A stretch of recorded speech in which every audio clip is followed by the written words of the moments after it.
So my daughter Chloe was 15 when she suddenly developed a pain in her leg. We were told at diagnosis, because the cancer had already spread into her lungs, that there was a 25% chance of the treatment working.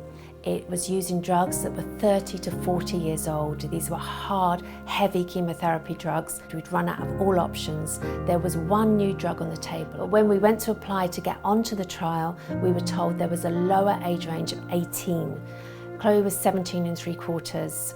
A lot of clinical trials traditionally, and for no really good reason, start at the age of 18. I think it's been more an artificial barrier. It's easier to do it above the age of 18. It's our comfort zone. Chloe could not get onto that trial until she was 18. Well, when she was 18, she got on the trial and she died 2 weeks later. There's no biological or safety reason why we can't take that age group down to 12 to open up clinical trials in diseases where it's relevant and where it's safe to the younger adolescents, so they will have access to these trials. The drug development process for pediatric cancer is a very complex issue. There are many different types of cancer and very few patients in each type of cancer, which makes it challenging to have a sample of patients. You hear this on the news all the time, blockbuster drugs. It seems like tomorrow cancer is just going to be a chronic disease. And it's true, there's been huge advances in cancer drug development, but not for children. Most people don't know that. Most people assume that children would be a priority. They're not.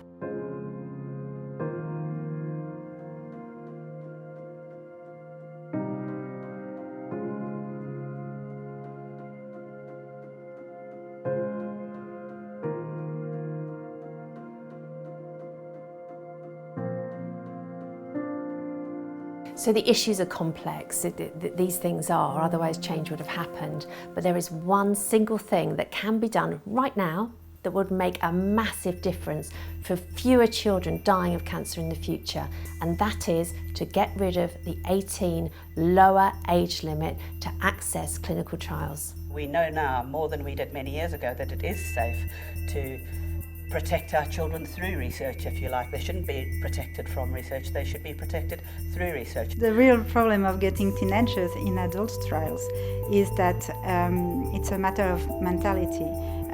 Pediatric oncology has developed in its own, adult oncology in its own, and working together is something we are not used to do.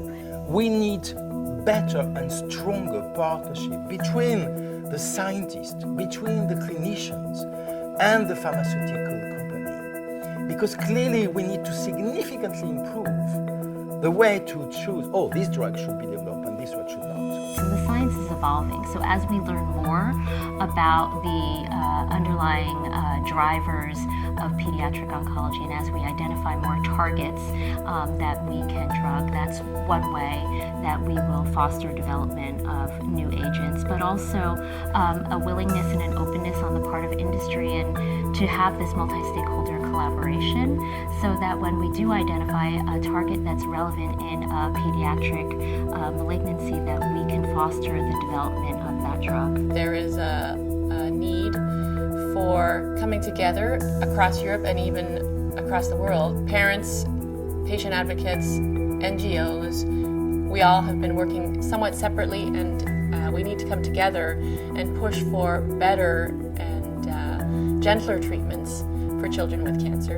And that's one of our main goals with Unite2cure. We need the parent voice in these conversations, because we are the people that really understand what somebody sitting there and putting a tick in the box that says we do not want to trial our drug on a child under 18. For them, it's just ticking a box.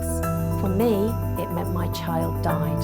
It would be my hope that age limits wouldn't be the barrier in the future, that we don't look at whether a trial is relevant above 18, below 18. It's about the biology of the drug and the needs of the patient, and that's where the future of clinical trials needs to be.